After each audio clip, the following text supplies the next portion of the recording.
everybody. Welcome to Economics with the Honorable David M. Walker. I'm Nick Pallavita. I'll be your moderator for today's show. And today, of course, is a very special day for us because today we're going to look at the economic forecast for 2024.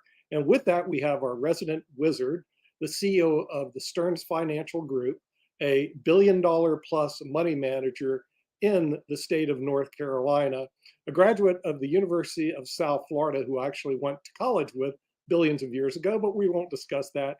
And he was responsible for us winning the National Chess Championship back in 1977 or 76, I think it was. And so without further ado, we're going to bring in Dennis Stearns, the CEO of the Stearns Financial Group, to give us the economic forecast for 2024. So Dennis, you're going to take it away. Thank you so much, Nick. So I can give you all a real brief forecast from our top 3 research outfits, one of which has been named top research on Wall Street 6 years running. And that is 2024 will be mediocre with an upward bias, and mediocre with a downward bias. So that's the quick summary. We actually think that there's some opportunities beyond mediocre.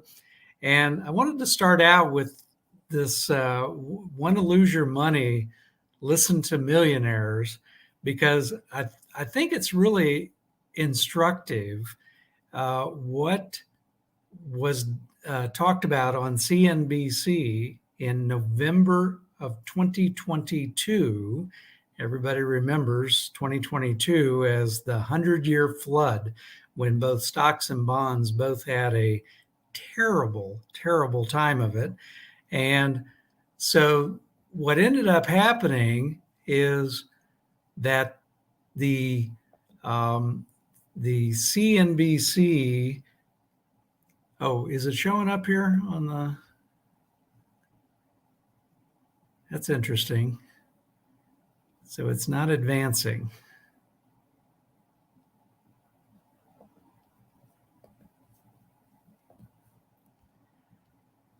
Nick, I may want to send you these slides because for some reason they're not advancing for me.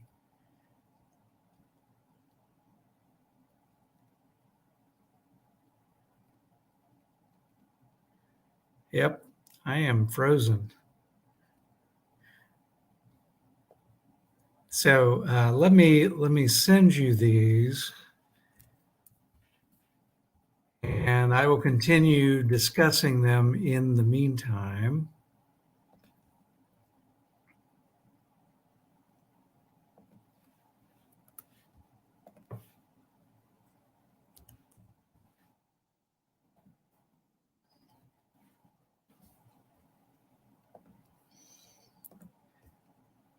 Okay, Nick, just sent them to you.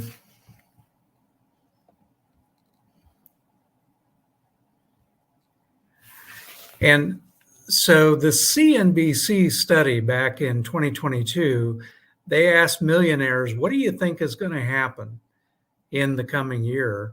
And overwhelmingly, the millionaires said it's going to be a terrible year in 2023.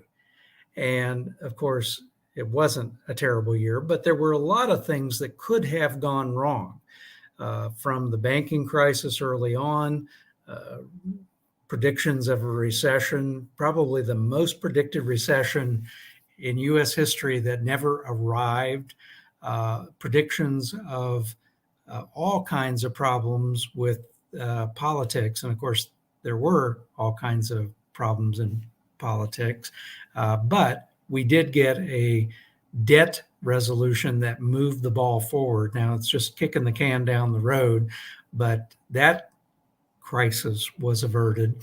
And the biggest news, of course, was the Federal Reserve raising interest rates at a rate that was historic, only surpassed in speed and expansion by the early 80s, Paul Volcker raising interest rates to break the back of inflation. This time around, the reason was the same, is to try to break the back of inflation. And it turned out that maybe it helped for the Federal Reserve to do that, but the seeds of the destruction of inflation, or the lowering of inflation, were already in the mix. The supply chain imbalances were becoming back in balance. A variety of other things were causing some of those hyperinflation or higher inflation trends to mitigate and come down. And they've come down very, very rapidly. So ultimately, 2023 was a pretty good year. Those millionaires said, nope, going to be a terrible year. And there were two things that were pointed out by Morningstar as reasons the millionaires got it wrong, and a lot of professionals got it wrong. One was what's called recency bias. Recency bias is a behavioral finance bias that a lot of people get caught up in, and that is thinking that things that have happened recently are going to continue to happen. And the second one is groupthink.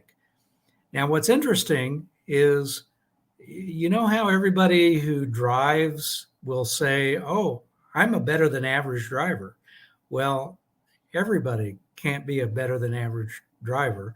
And it turns out that everybody can't be better than average predictor.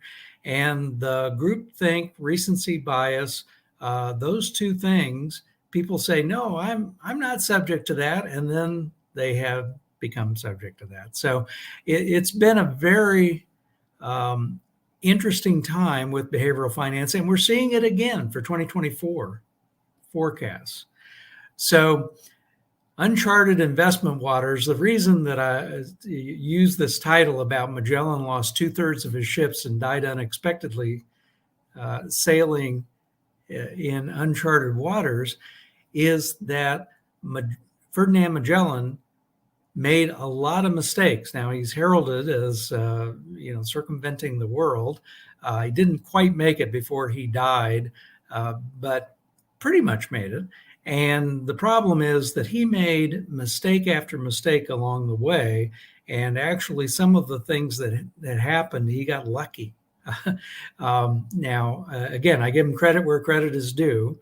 That he has certainly made history with everything that he did, but these mistakes for an investor can be fatal, or they can simply reduce returns to the point where you're not going to meet your objectives.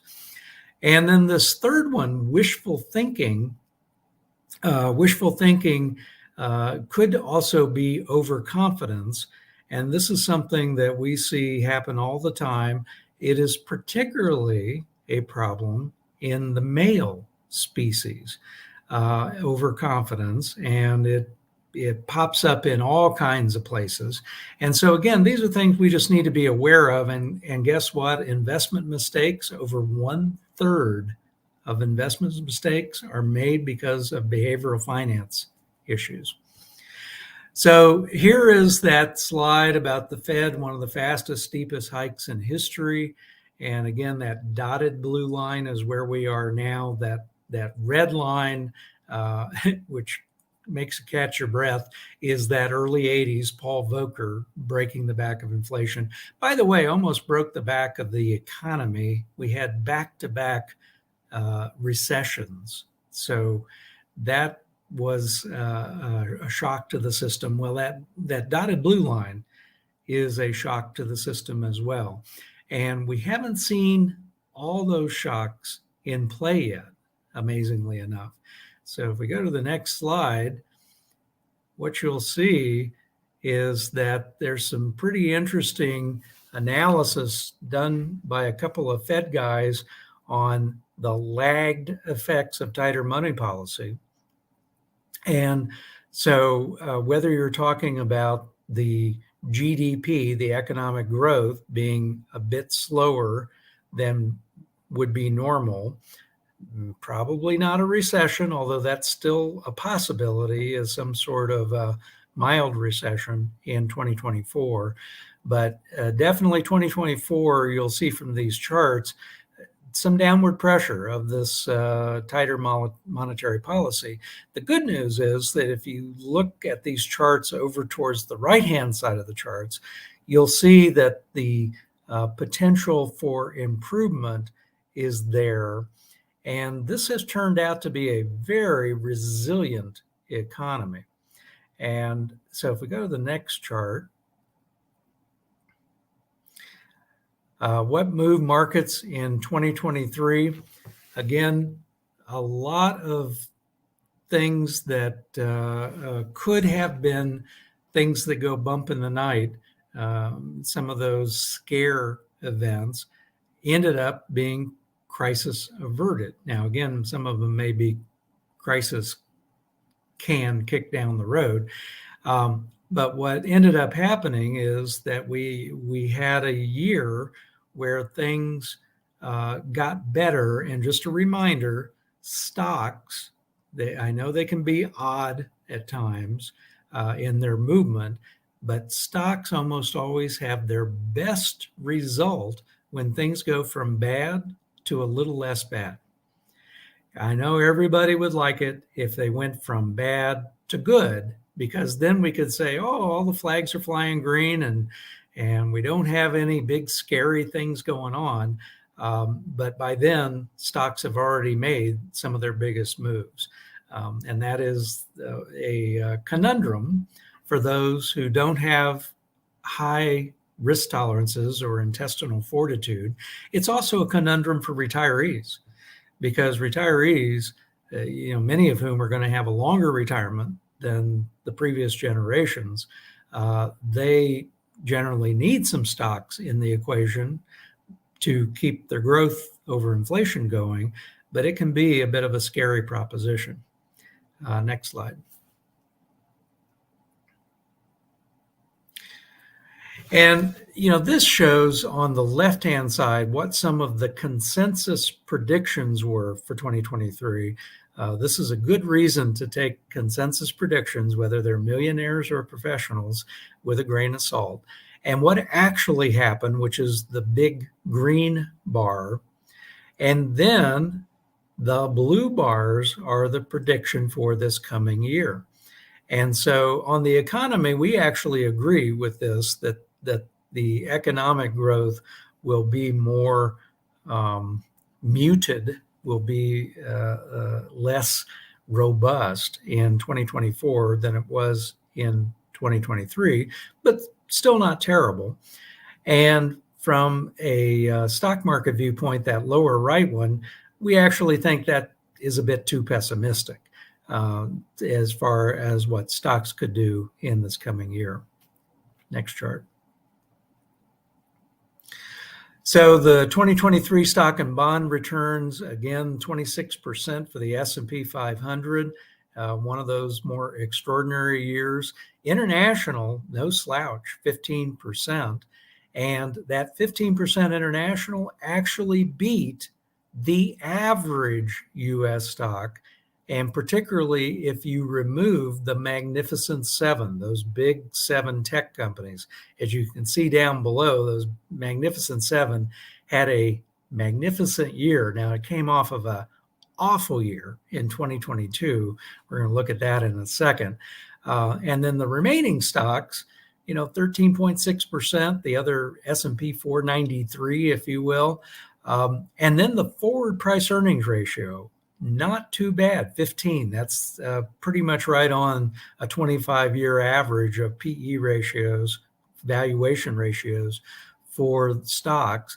And so that is one of the places we think we should be shopping in, not bearish on the Magnificent Seven, because these 7 companies all are subject to have higher growth rates in the next 5 years. But that elevated forward price earnings ratio suggests some caution. And so again, particularly for more risk adverse investors, we kind of like the equal weighted S&P 500 as opposed to the capitalization weighted S&P 500. Next slide.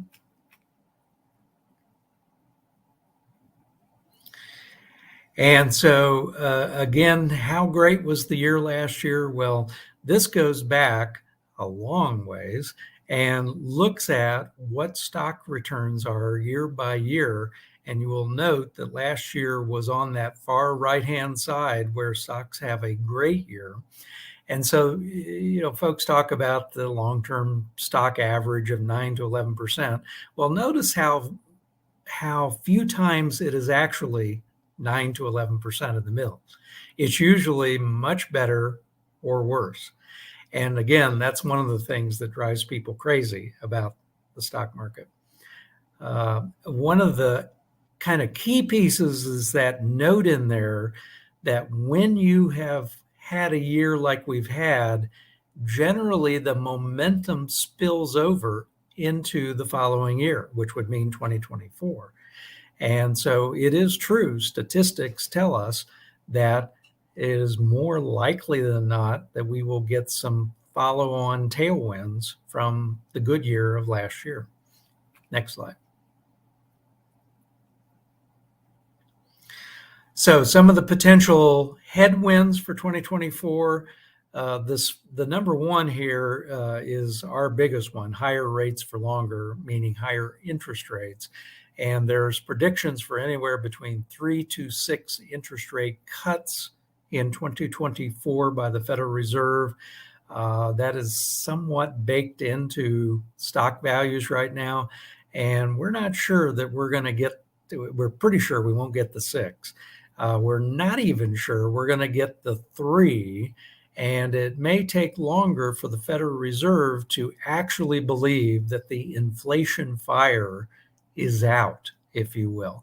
And Chairman Powell has made a number of comments, Cato Institute and other places, that is his number one objective, and of the FOMC committee, to keep that inflation fire out. Geopolitics, certainly headline risk is high. The actual risk, we think, is much lower. And again, history tells us that there's only one time in the last 100 years that geopolitics created a problem for the stock market that lasted a year or longer, and that was Hitler's invasion of France. We don't see anything of that magnitude potentially coming down the pike in the coming year. Now, there's always that lingering one about, okay, is there a point that China's going to try to take over Taiwan because of all the chips that are in everything made in Taiwan? What is that going to do to stock markets and the world economy? Again, that is probably not a 2024 concern. As big companies move operations out of China, which has been happening more and more, Apple moving their supply chains out of China to India and other places. 5 years from now, it's projected that China won't have as big an economic hit if they ticked off all those Fortune 500 CEOs and had all the things taken out of China that are manufactured there now. So this threat increases certainly every year that we go on. It's a little bit like the federal deficit, that it becomes a bigger issue as we move further forward in the next 5 to 10 years. Unemployment trends deteriorate. Again, we have that at a low to moderate risk. Consumer spending decreases. We have that as a low to moderate risk. It is true that a lot of consumers are going through their big cash hoard, but it is also true that the gross domestic income numbers are very robust. There's a large group of younger Americans in particular making income well beyond what previous generations made at the same age. And so consumer spending, when the going gets tough, Americans go shopping. And so we think that is going to continue to happen. Maybe not quite as robust as this last Christmas season, which was much better than expected. Recession, again, we have low to moderate risk of a recession. And if there is one, we think it'll be mild. And then Fed misstep, we have that as a moderate risk. just a reminder, the Federal Reserve is a blunt instrument, not a scalpel. And so we have been fairly critical of them on different things that they've done, including waiting so long to raise interest rates and shocking all the markets with it. So it's possible that the Fed could make another misstep. Next slide. Now, some of the tailwinds, probably number one on the hit parade, is improving corporate profitability in the coming year and years. And we have that as a moderate likelihood. And the prediction right now for the S&P 500 all stocks is an 11% increase in earnings. We think that might be towards the high end based on other research we've done, but it's 9 to 11 is not out of the realm of probability. And again, you need some of those for those higher flying stocks. You need that earnings growth to support those companies. Good reminder, again, we're not saying this is going to happen this time around, but good reminder that it took Microsoft 12 years to get back to its year 2000 peak. And in the meantime, the company was doing really good work, going gangbusters and growing their earnings, but they had just gotten overvalued. So valuation matters. Now, we're not saying Microsoft's going to go flat for 12 years going forward. In fact, we think Microsoft's got a lot of good things cranking. But we are saying be a little bit more careful with the high flyers at this point. Inflation trends continue improving, especially shelter inflation. Some of that's just math. The shelter is a lagging indicator. And so that is definitely going to be improving in the coming months. But we'll show later some of those inflation trends that we think might be a little bit more sticky. Economic growth above low expectations. Again, low to moderate likelihood that we'll get a gangbusters growing economy. AI productivity gains, actual. Well, AI creating extra productivity, we work with companies all around the country who are doing work with major companies right now, increasing productivity. So we know 100% this is real. This is a real trend. However, the moving the needle, making material gains in earnings, profits, productivity of workers is in the years ahead of us. So this is going to be sort of a ballistic missile shot where right now it's taken off. And so low to moderate likelihood that this will impact 2024, pretty darn high likelihood it'll impact profitability 5 years from now. And then infrastructure spending, this is a Michael Jordan layup, the high likelihood, mainly because the infrastructure bill, which I'll remind everybody was bipartisan for the infrastructure bill, not to be confused with the Inflation Reduction Act. Infrastructure bill, most of the spending starts this year, 2024. And we've got spending of $1 trillion a year, actually because of private spending, even more than that, that will be happening for a number of years. This is one of our number one themes going forward. Next slide. So in the past, we've shared some of the strategics research, again, 6 years running, number one macro research outfit on Wall Street. They are very good at kind of thinking through the big picture. And this shows what they call the balance sheet, a little different than we normally think of a balance sheet. The assets are things that are going right in the economy. Liabilities are things that aren't going so right. And then neutral are those things in the middle. And you'll notice there's a bunch of neutrals. And then you'll notice the chart at the bottom early, basically a year ago, early 2023, we had many more things going wrong than right. but that has steadily improved to now, and -1 for us is statistically immaterial. In other words, +1 to -1 is basically neutral. A number of the things that are in the neutral category are a little bit worrisome for the next 6 months, but a few of them are definitely going to move over to the asset curve.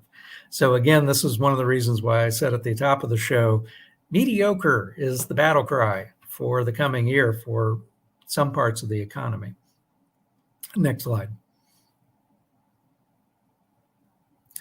So this is one that everybody frets about, particularly if you look at the credit card debt. Now, as I've reminded listeners of this program before, never look at one data point. It will get you in trouble. So if all you do is look at credit card debt, you go, oh my goodness, it's at record high numbers. Well, you have to look at it relative to the income of the credit card folks. And yes, the lower quartile, the lowest quartile of the American population are getting in a bit over their heads in terms of credit cards. But the ones who are really keeping the economy moving, the upper two quartiles, they're not in terrible shape. And that's that lower right chart. It takes everything into account, all the debt of a particular household compared to their income. And again, that's what you have to look at. And you look at that chart and you say, well, gee, that doesn't look terribly worrisome. Now, I will tell you that we work with a lot of banks, and we have a number of bank research folks in our network. And the banks are worried right now about used car auto loans to the lowest quartile of their consumers. So again, it's not that there aren't things to be concerned about, but writ large, this one is not something to be worried about. And then the upper right basically shows you that cash hoard, that amazing cash hoard that consumers have had, and how they've been working it down. Well, guess what? That blue line of cash, it's now under $1 trillion of cash sitting on the sidelines, money markets, savings accounts, whatever. That blue area is mostly held by families making either joint or individually over $100,000 a year. And 30 years ago, that was a minority. It's amazing how many people make that today. Why? Well, just look at graduates coming out of college and what they're making because of the labor shortages. And again, it's an amazing amount of people who are over the $100,000 income limit. Now, parts of our country, $100,000 is hard to make a living in for a variety of reasons. So we're not saying these are the rich folk. Under $100,000 of income, interestingly enough, almost no savings on average. So again, a bit of a bifurcated economy, but it's always a bifurcated economy. There's always things like this, anomalies going on. Next slide. So the one that everybody likes to fret about, federal finances, we're kind of in the moderate fretting category. And you look at the potential, again, never look at one data point, compare it to something else. You look at the debt compared to the economy. And on the lower right, we're looking at forecasts that are getting out to some higher numbers that could crowd out different types of spending, and particularly with higher interest rates on that debt. Now, the forecasts that we have for interest rates on the debt are due to come down. Those interest rates are likely to be a bit lower 12 months from now. And so that will help with some of this.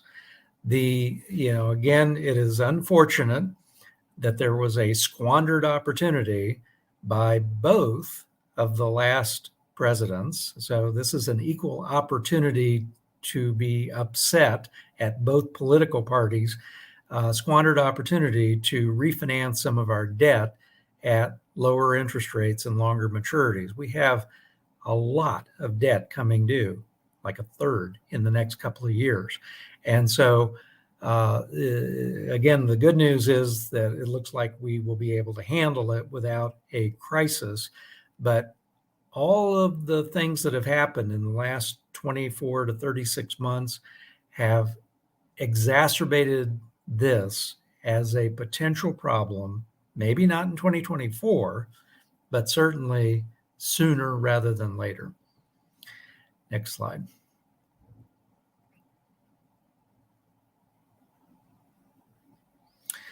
So this looks at something called trueflation data. Trueflation comes from a research outfit called Trend Macro. They're very good at what they do. And for those of you who have said, you know, I knew inflation was higher than the government was reporting in the middle of the pandemic, well, you're correct. Based on 13 million data points for trueflation, the government, and I put this in quotes, only uses 80,000. I mean, 80,000 is still quite a few data points on things that you buy. But the 13 million is the blue line you see on the right, and it shows inflation being higher than the government numbers. Now, you will notice that that inflation has come back down and come down below, not a lot right now, but come down below the government numbers. Again, for everyone's individual budgets, we have studied hundreds of our client budgets and found that they're subject to somewhere in the vicinity of 60 to 80% of the inflation that the government talks about. So it depends on what you're spending money on. You know, the average amount that you spend on food, for example, the average in the country is 11. Our average is actually closer to 9 to 10 on food. And whether you eat out, the last 3 months, inflation for restaurants has been over 5%. Inflation in grocery stores for the average thing that people buy has been more like 2%. So again, very much depends on what you're buying. I will tell you that my recent trip to the grocery store, I found pork to be a wonderful bargain, and chicken. And again, will this be enough to keep the Federal Reserve from raising interest rates and maybe even cutting them in the next 12 months? We think the answer is yes. Next slide, please.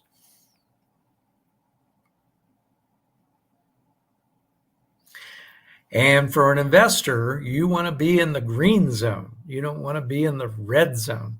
So the green zone is when you have more moderate inflation, your price earnings ratios on stocks tend to be higher. And a lot of good reasons for this, including companies subject to higher inflation. That's a pressure on their profit margins.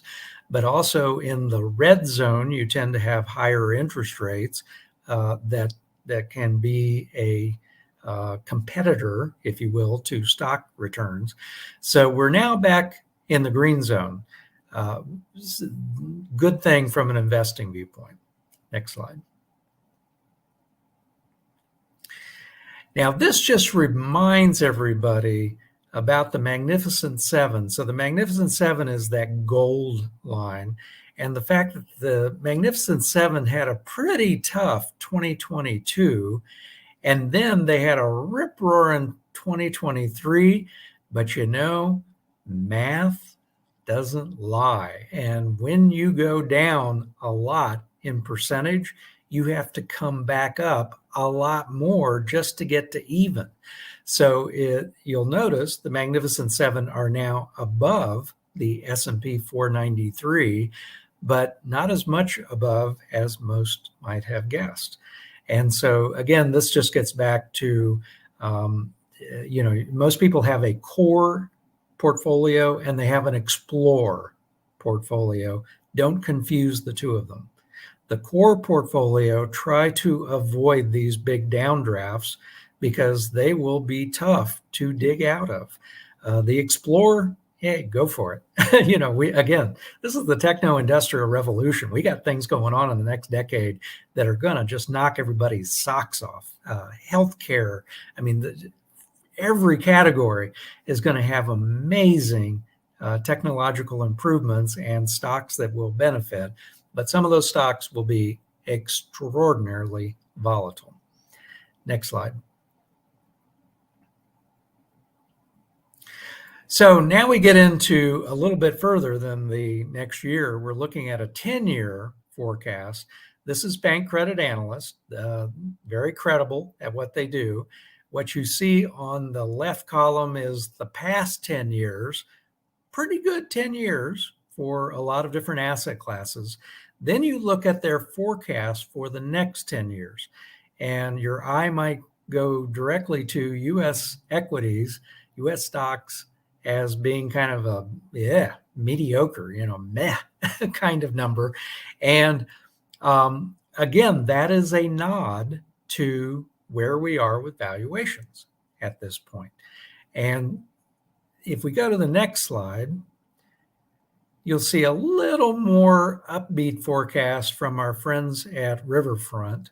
And, they're looking at a bit higher returns for U.S. stocks, but not the numbers we're used to, not 10% a year. So if you're building that into your own assumptions for whatever asset allocation you have, you might be a little bit overconfident in building that in. So we're going to probably get okay numbers. We're just not going to get rip-roaring kinds of numbers. Now, it is interesting, international, and this is generally true of a number of these longer forecasts, have a bit better expected returns. And again, that's a nod to valuations. Next chart. Now, this is a presidential election year. I wouldn't be doing my job if I didn't say, here's what normally happens in a presidential year for U.S. stocks. First two quarters are kind of but positive. And then after the uncertainty goes away, regardless perhaps of who is elected, because I remind everybody that given a split houses of Congress and presidency, whoever gets elected is not going to be able to just run ramshot over the other side. But generally, when the uncertainty is lifted, stocks do better.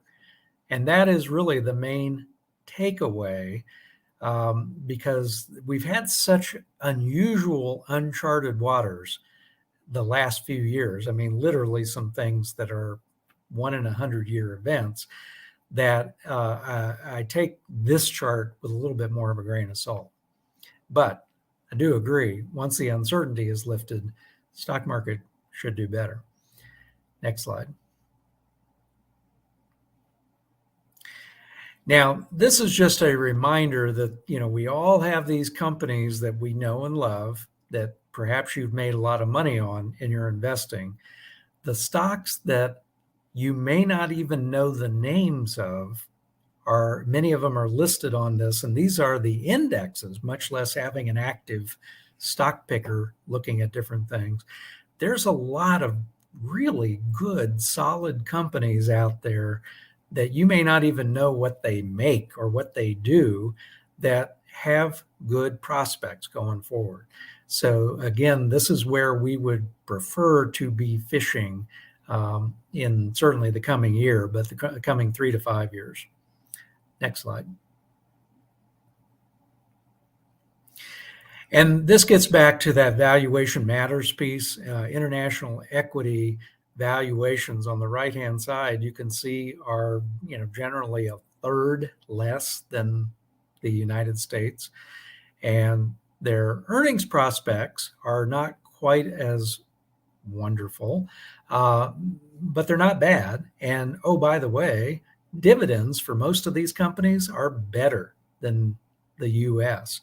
So this is the reason why a number of those forward-looking forecasts are saying, international, make sure you have some of that diversification.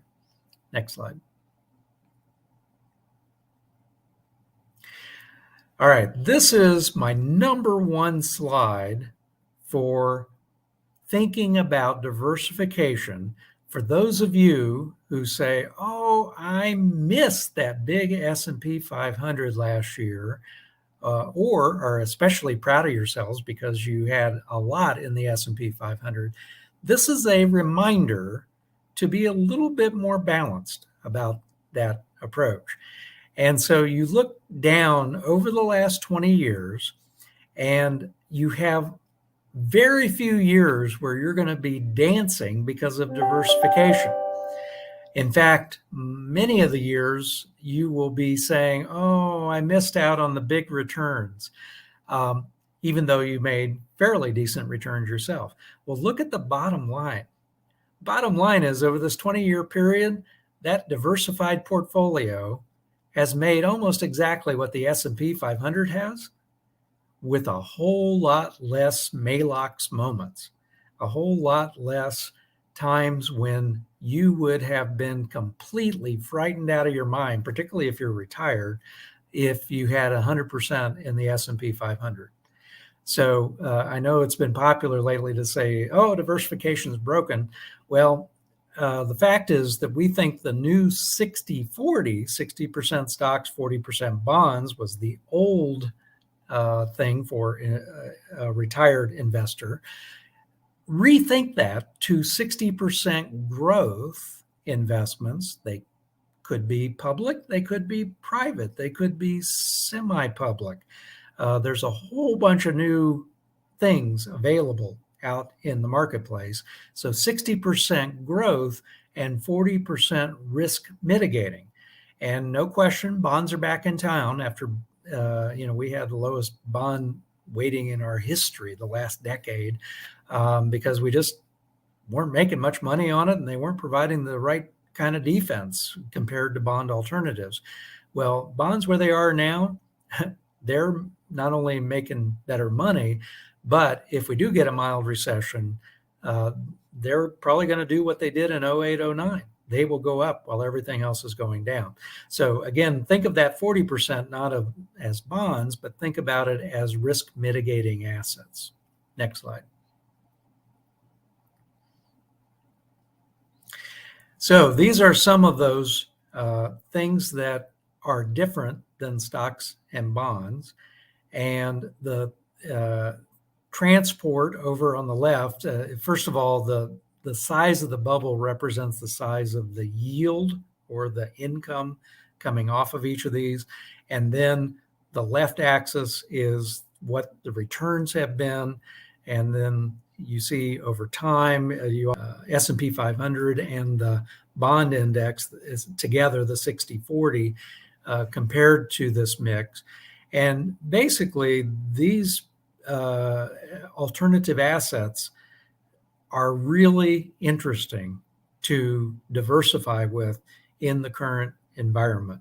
And so that's why we say, let's rethink what a normal 60-40 is. Next slide.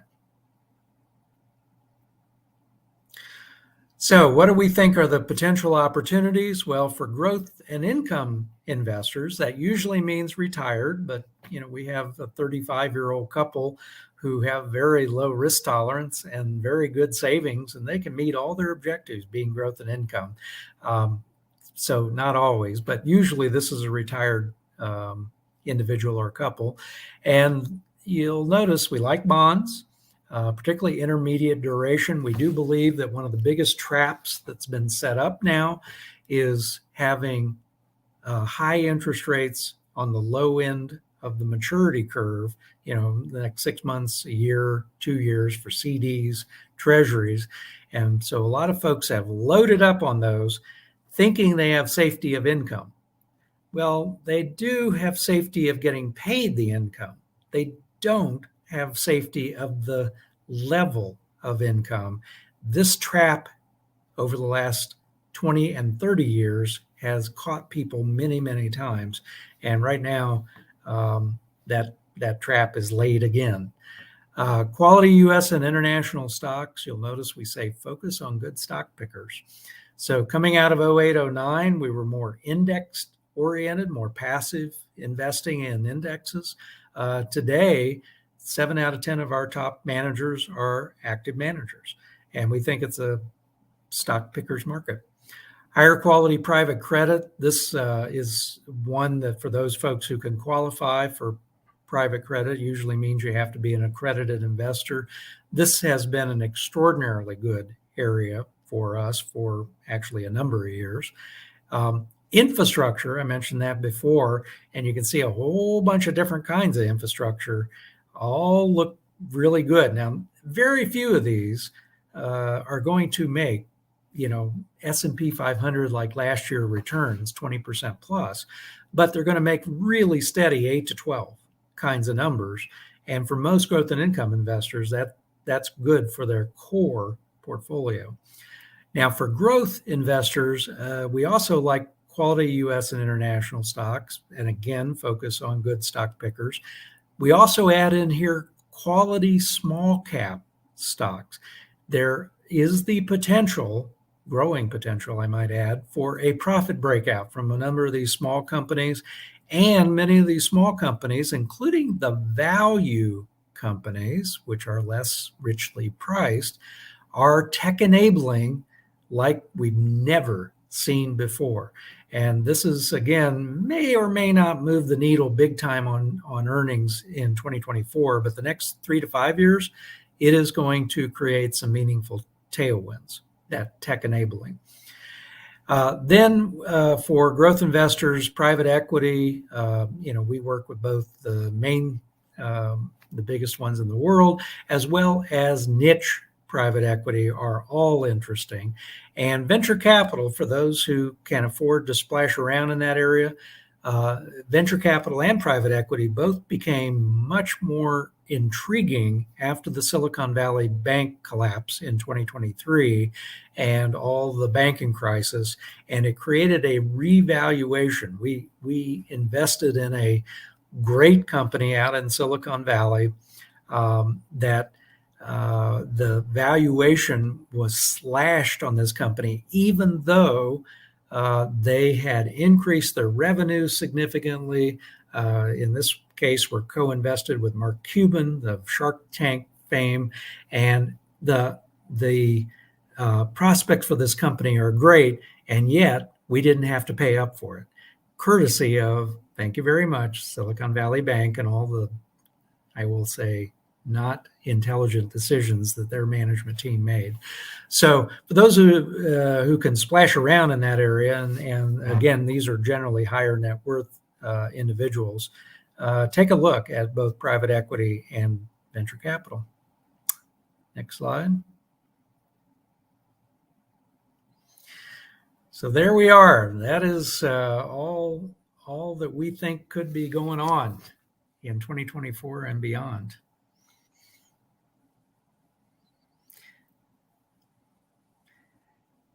And Dave, is this the part where you say the debt? We had a lot of interesting. That's going to bite us sooner than. No. My understanding is that we're going to talk about the economy in 2024. You had a lot of very good, interesting information, Dennis. Thank you very much. I know you were very successful at what you do, and you had a lot of slides. But it wasn't quite death by PowerPoint. You cut it off before that. I stopped short of death by PowerPoint. Yeah, I'm on the Defense Business Board, and the Pentagon is infamous for death by PowerPoint, and they're trying to get better. But she had a lot of great information. Let me give you my opinion, short opinion of 2024 on some key metrics, and then I'd be interested in your reaction to it. Okay? Sure. Yeah. GDP, slow, but not negative. Inflation, slight reduction, but still above the Fed target rate. Real wages, largely stagnant. Interest rates, somewhat lower, especially in the second half. Unemployment, stable. Labor force participation, slightly down. Deficits, up.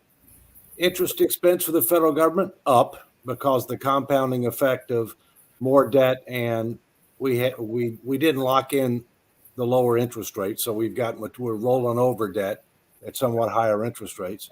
And then debt to GDP, up. So those are just a few of my bottom line things. I'd be interested in your reaction to that. Notice I didn't get into the stock market. That's your business. Although I will tell you that I recently published an op-ed that talked about why is there a disconnect between what the administration is telling us how we ought to feel about the economy and how most Americans actually feel about the economy. And the big difference is that they go based on trend data, and most Americans look at, am I better off today than I was before? And those are fundamentally different analyses. And even, for example, let's take the S&P as an example. The S&P is up less than 10% net of inflation since January 20th of 2021. And I don't like Trump or Biden, let me say that at the outset. But it was up 50% net of inflation during the Trump administration. And so therefore, my view has always been, if you're going to really look at, performance, you have to look at how are you doing based on plan, what's the trend, and how do you compare to your competitor or a comparator group? And that's, I think, relevant for lots of things, including politics, which is not a merit and integrity-based endeavor. And I'll just leave it at that. Yeah. So, Dave, a good summary, by the way. And I agree with all your takes on each individual item. The one that might surprise us, and we're watching this pretty closely, is the labor market softening up. And we're getting a lot of evidence from our network of private companies and some public companies that the labor market is loosening up a bit in places. And by mid-year, bank credit analysts even believes that by mid-year, we will have a neutral, and neutral doesn't mean great. And if you're hiring, neutral just means that we don't have this big imbalance that we've had for a couple of years on supply demand in the labor market. Now, I always remind folks, labor market is different than the talent market. And so many of our clients are having trouble finding good talent. They may find labor. It's just the question is, are they people that are going to work and are going to fit with their culture and all those other things that you look at when you're managing a talent pipeline. And your point is also well taken, Dave, about 401k plans do not have the luxury of being able to have all those risk mitigating, private or semi-private assets. And so they took the full brunt of the hurricane in 2022. Even if you were stocks and bonds, both stocks and bonds had their worst performance together in 100 years. And so those 401k plans, people are looking at them at the beginning of 2022 and the end of 2023, and they're saying, wow, 2 years, maybe I am up because I've been contributing out of my paycheck. Hopefully they continue to do that. Morningstar published some numbers that were just disheartening about how many people during 2022 stopped their savings because they were so spooked by what was going on. Again, behavioral finance mistake, possibly of the decade. And they didn't participate as much as they might have in the ensuing rally in 2023. And one of the things we've talked about, Dennis, on this show several times is the fact that we need to have a mandatory requirement for people who graduate from high school to have taken a financial literacy and civic responsibility course, because those are two areas where we're sorely lacking.